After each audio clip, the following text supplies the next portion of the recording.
അടുത്ത മാസം ഡൽഹി നിയമസഭാ തിരഞ്ഞെടുപ്പ് നടക്കാനിരിക്കെ കൂടുതൽ പ്രഖ്യാപനങ്ങളുമായി മുൻ മുഖ്യമന്ത്രിയും AAP തലവനുമായ അരവിന്ദ് കെജ്രിവാൾ. നിയമസഭാ തിരഞ്ഞെടുപ്പിൽ വിജയിച്ചാൽ ഡൽഹിയിൽ വാടകയ്ക്ക് കഴിയുന്നവർക്ക് സൗജന്യമായി വൈദ്യുതിയും വെള്ളവും നൽകുന്ന പദ്ധതി അവതരിപ്പിക്കുമെന്നാണ് അരവിന്ദ് കെജ്രിവാൾ പ്രഖ്യാപിച്ചിരിക്കുന്നത്. ഡൽഹി നിവാസികൾക്ക് ഞങ്ങൾ സൗജന്യ വൈദ്യുതിയും വെള്ളവും നൽകിയിട്ടുണ്ട്.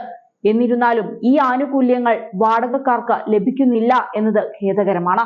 തിരഞ്ഞെടുപ്പിന് ശേഷം ഞങ്ങളുടെ സർക്കാർ രൂപീകരിക്കുകയാണെങ്കിൽ വാടകക്കാർക്ക് സൗജന്യമായി വൈദ്യുതിയും വെള്ളവും നൽകുന്ന പദ്ധതി ഞങ്ങൾ കൊണ്ടുവരുമെന്ന് പ്രഖ്യാപിക്കാൻ ആഗ്രഹിക്കുന്നുവെന്നാണ് അരവിന്ദ് കെജ്രിവാൾ പറഞ്ഞിരിക്കുന്നത്. ഡൽഹിയിലെ ഭൂരിഭാഗം വാടകക്കാരും പൂർവാഞ്ചലിൽ നിന്നുള്ളവരാണ്. അവരിൽ പലരും വളരെ ദരിദ്രരുമാണ്. അവർക്ക് സബ്സിഡി ലഭിക്കാത്തതിനാൽ സാമ്പത്തിക ബുദ്ധിമുട്ടുകൾ നേരിടുകയാണ്. ഇത് പരിഹരിക്കാൻ ഞങ്ങൾ വീണ്ടും അധികാരത്തിൽ വന്നാൽ വാടകക്കാർക്ക് സൗജന്യ വൈദ്യുതിയും വെള്ളവും നൽകുക തന്നെ ചെയ്യുമെന്നാണ് നേതാവ് ആണയിട്ട് പറയുന്നത്. ഡൽഹി നിവാസികൾക്ക് നിലവിൽ ഈ ആനുകൂല്യങ്ങൾ സൗജന്യമായി ലഭിക്കുന്നുണ്ട്. എന്നാൽ വാടകക്കാർക്ക് കൂടി ലക്ഷ്യമിട്ടുകൊണ്ടാണ് AAPയുടെ പുതിയ പ്രഖ്യാപനം. രാജ്യ തലസ്ഥാനത്തെ വലിയൊരു വിഭാഗം തന്നെയാണ് അവർ.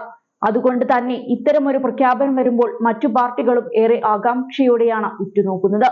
നേരത്തെ പ്രകടന പത്രികയിൽ വമ്പൻ വാഗ്ദാനങ്ങളാണ് AAP നൽകിയിരുന്നത്. വനിതാ വോട്ടർമാരെ ലക്ഷ്യമിട്ടുകൊണ്ടുള്ള പ്രഖ്യാപനങ്ങളാണ് ഇതിലേറെയും.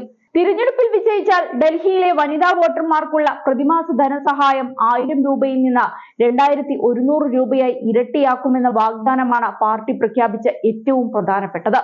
സഞ്ജീവനി യോജനയ്ക്ക് കീഴിൽ 60 വയസ്സിന് മുകളിലുള്ള താമസക്കാർക്ക് സൗജന്യ ആരോഗ്യ പരിരക്ഷയും പാർട്ടി വാഗ്ദാനം ചെയ്തിട്ടുണ്ട്. പൂജാരി ഗ്രന്ഥി സമ്മാൻ യോജന പ്രകാരം പുരോഹിതർക്കും ഗുരുദ്വാരയുടെ നടത്തിപ്പുകാർക്കും പ്രതിമാസം 18,000 രൂപ ഓണറേറിയവും ആം ആദ്മി പാർട്ടി ഇക്കുറി വാഗ്ദാനം ചെയ്തിരിക്കുകയാണ്. 3ാം തവണയും ഡൽഹിയിൽ ഭരണം പിടിക്കാമെന്ന പ്രതീക്ഷയിലാണ് AAP. അരവിന്ദ് കെജ്രിവാൾ തന്നെയാണ് ഇത്തവണയും മുഖ്യമന്ത്രി സ്ഥാനാർത്ഥി. കോൺഗ്രസും BJPയും കടുത്ത വെല്ലുവിളിയുമായി ഒപ്പത്തിനൊപ്പം തന്നെയുണ്ട്. 3 പാർട്ടികളും വനിതാ വോട്ടർമാരെ സ്വാധീനിക്കുക എന്ന കാര്യത്തിനാണ് പ്രാധാന്യം നൽകിയിരിക്കുന്നത്. അതേസമയം അധികാരത്തിലെത്തിയാൽ 300 യൂണിറ്റ് സൗജന്യ വൈദ്യുതിയും 500 രൂപയ്ക്ക് LPG സിലിണ്ടറുകളും സൗജന്യ റേഷൻ കിറ്റുകളും നൽകുമെന്നാണ് കോൺഗ്രസിന്റെ വാഗ്ദാനം. പണപ്പെരുപ്പത്തിനിടയിൽ വോട്ടർമാരെ ആകർഷിക്കാൻ മെഹൻഗായ് മുക്ത് യോജന എന്ന പദ്ധതിയും പാർട്ടി അവതരിപ്പിച്ചിട്ടുണ്ട്. സ്ത്രീ വോട്ടർമാരെ ലക്ഷ്യം വെച്ചുകൊണ്ട് അധികാരത്തിലെത്തിയാൽ എല്ലാ സ്ത്രീകൾക്കും 2500 രൂപ നൽകുമെന്നാണ് കോൺഗ്രസിന്റെ വാഗ്ദാനം. പ്യാരി ദീദി യോജന എന്നാണ് പദ്ധതിക്ക് നൽകിയിരിക്കുന്ന പേര്.